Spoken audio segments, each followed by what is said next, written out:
Hi hello welcome to VTV political.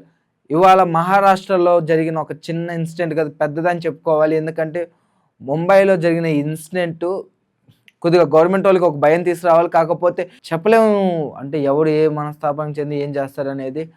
So అలాంటి సిచ్యువేషన్లో జరిగిన ఒక చిన్న ఇన్సిడెంట్ ఇది. ముంబైలో 13 మందిని హాస్టేజ్కి పిల్లల్ని పెట్టుకొని ఒక అతనికి రావాల్సిన గవర్నమెంట్ నుంచి రావాల్సిన అమౌంట్ కోసం అని చెప్పి రిక్వెస్ట్ చేసుకోవడానికి వాళ్ళని హౌస్ చేశారు. ఏంటి ఇదంతా 13 మందిని అట్ట కిడ్నాప్ చేశారు ఏంటి అనుకుంటున్నారా?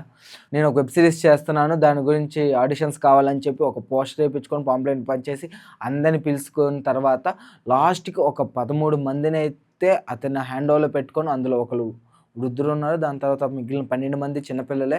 దాని గురించి ఒక చిన్న దుమారం అయితే చేశారు. తర్వాత రోజు మార్నింగ్ వీళ్ళిద్దరి మధ్యలో జరుగుతున్న ఈ డిస్కషన్ మధ్యలో ఆయనైతే ఎయిర్ గన్‌తో అయితే ఫైర్ చేశారు. ఆ కాల్పుల్లో ఆయనకి బుల్లెట్ తగిలి చనిపోవడం అయితే జరిగింది.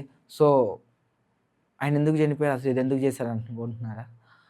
ఆయన గవర్నమెంట్ నుంచి ఒక చిన్న కాంట్రాక్ట్ ఒకటి తీసుకున్నారు. అంటే ఈ డిస్కషన్ అంతా చెప్పడం అయితే ఎక్కువ టైం వేస్ట్ లాగా అనిపించింది. మీకైతే అంత అనిపియదు కదా! ఆయన చిన్న గవర్నమెంట్ నుంచి అయితే చిన్న కాంట్రాక్ట్ ఒకటి తీసుకున్నారు. ఆ కాంట్రాక్ట్ గురించి అమౌంట్ వస్తాయి కదా! అంటే కాంట్రాక్ట్ వాళ్ళకేందో ఫస్ట్ అమౌంట్ ఇచ్చారు. కొద్దిగా ఇస్తారు. దాని తర్వాత ఇస్తా అని చెప్తూ ఉంటారు. ఆయన గత 2 సంవత్సరాల నుంచి ఆళ్ళు చుట్టూ తిరుగుతూనే ఉన్నారంటే వాళ్ళు ఎటువంటి చేయలేదు. ఎటువంటిది ఇవ్వలేదు.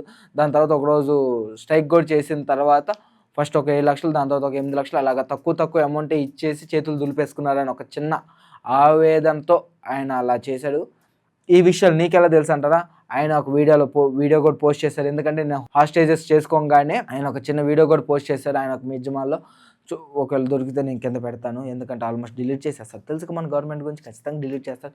సో చూద్దాం మరి ఆ వీడియో అంటే ఖచ్చితంగా నేను పోస్ట్ చేస్తాను. ఇలాంటి వీడియోస్ కనుక కావాలంటే please like, share and subscribe to VTV.